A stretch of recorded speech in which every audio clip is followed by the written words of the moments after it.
السلام علیکم سامعین، 12 جمادی الاخری اور 26 دسمبر ہے۔ خبر کا عنوان ہے تاریخی مسجد کو گرانے کی مکمل تیاری کر لی گئی ہے۔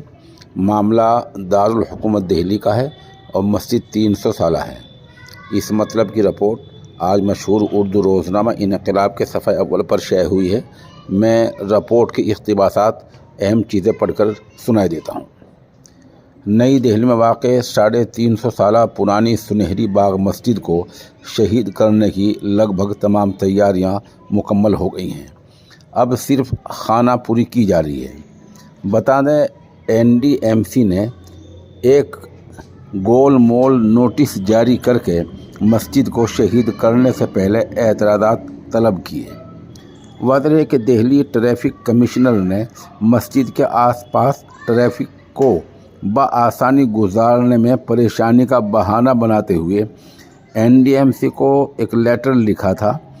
NDMC کی ٹیم نے مسجد کا معائنہ بھی کیا، جس کے بعد مسلمانوں میں سخت بے چینی اور تشویش پیدا ہو گئی تھی۔ اس وقت چند ملی رہنماؤں کے حرکت میں آنے کی وجہ سے وقف بورڈ اس معاملے کو عدالت میں لے کر پہنچا تھا، جہاں سے جوں کی توں صورتحال برقرار رکھنے کا آدیش جاری ہو گیا تھا۔ تاہم یہ الزام عائد کیا جا رہا ہے کہ دہلی وقف بورڈ اور اس کے چیف ایگزیکٹو افسر ریحان رضا نے اس مسئلے میں زیادہ سرگرمی نہیں دکھائی۔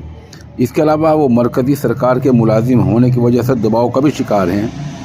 دہلی کی نام نہاد مذہبی کمیٹی نے وقف بورڈ کی مخالفت کے باوجود اعلان کر دیا کہ سنہری مسجد کو ہٹانے کے لیے اتفاق رائے ہو گیا ہے۔ یہ مذہبی کمیٹی میں کون لوگ ہیں؟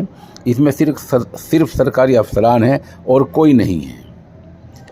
سینئر وکیل وجیہ شفیق نے انقلاب کے نمائندے کو بتایا کہ سنہری باغ مسجد کو شہید کرنے کی سازشوں کے خلاف ہائی کورٹ میں بروقت عرضی کے بعد جوں کی توں صورتحال برقرار رکھنے کا حکم دیا گیا تھا۔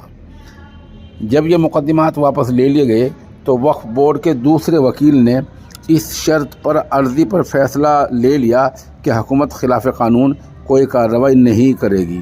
اس کے بعد اس معاملے کو مذہبی کمیٹی کے پاس بھیج دیا گیا، جس میں حکومت کے سینئر افسران ہوتے ہیں۔ تاہم وقف بورڈ کے CEO نے مذہبی کمیٹی میں پیش ہو کر اپنی بات مضبوطی سے رکھنے کے بجائے ایک کلرک کو ہی بھیج دیا۔ یہ صاحب سمجھ سکتے ہیں وقف بورڈ کی کس طرح کی بدنیتی ہیں۔ بہرحال رپورٹ کافی تفصیل طلب ہے اور ایک لمبی رپورٹ ہے جس میں وقف بورڈ کی وضاحت بھی ہے، لیکن سوال یہ ہے کہ جو وقف بورڈ اب تک نکما اور نٹھلا ثابت ہوا ہے وہ اب کیا کرے گا؟ وہ کچھ نہیں کرے گا۔ مسجد کسی دن دھاوا بول کر گرا دی جائے گی اور وہ لوگ قانون کے دائرے میں یہ بات کہیں گے ہم نے قانون کے دائرے میں نوٹس دائر کر کے نوٹس بھیج کر مسجد گرائی ہے، اس لیے اس کا کوئی ذمہ دار نہیں ہے۔ لیکن اب فریضہ ملی تنظیموں کا بن جاتا ہے، کیونکہ وقف بورڈ وقف جائیداد کا مالک نہیں ہوتا، صرف نگراں ہوتا ہے۔ اگر نگرانی میں کوئی کمی دیکھی جائے، کوئی کمی پائی جائے، کوئی غفلت کوتاہی پائی جائے تو ملی تنظیموں کو جاگنا ہوگا۔ ہماری بہت ہی معتبر درخواست جمعیت علماء ہند سے ہے کہ وہ معاملے کو سنجیدگی سے لے، اس ایشو کو اٹھائے اور عدالت میں فوری طور پر لے جائے۔ جمعیت علماء ہند ہی ایسی پرانی اور قدیم تنظیم ہے جو اس طرح کے معاملات کو دیکھتی ہے اور حساس معاملے پر نگاہ رکھتی ہے اور محض اللہ کے لیے ایسے معاملات کو عدالت میں لے کر جا کرتی ہے۔ اور کیا لکھا ہے اخبار میں؟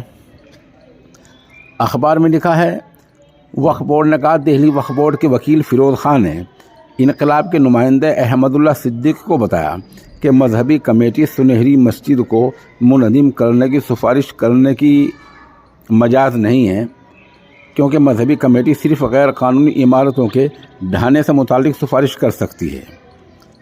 انہوں نے کہا کہ ابھی رات میں CEO سے میٹنگ ہوگی، اس کے بعد ہم قانونی اقدام پر غور کریں گے۔ اس سلسلے میں ایک اور بات سامنے آئی کہ دہلی ہائی کورٹ میں وقف بورڈ کے معاملوں کو دیکھنے والی بینچ سے اس مقدمے کو تبدیل کر کے دوسری بینچ میں بھیجا گیا تھا، لیکن وقف بورڈ نے اس کی کوئی مخالفت نہیں کی، بلکہ وقف بورڈ چپ رہا۔ بہرحال مجھے کہنا یہ ہے کہ وقف بورڈ والے کرتے ہیں، جس دن سرکاری چھٹی ہوگی اس دن سازش کر کے کہہ کر چل جائیں گے کہ اپنا سارا کام کر لینا، ہم بعد میں آ کے ہاولہ مچائیں گے، شور مچائیں گے، اس پر تم کوئی دھیان نہ دینا، ابھی بھی وقت ہے، اور اس سنہری مسجد کے حوالے سے ملی تنظیموں کو آنے کا وقت ہے، وہ جاگیں اور اس معاملے کو لے کر عدالت میں جائیں۔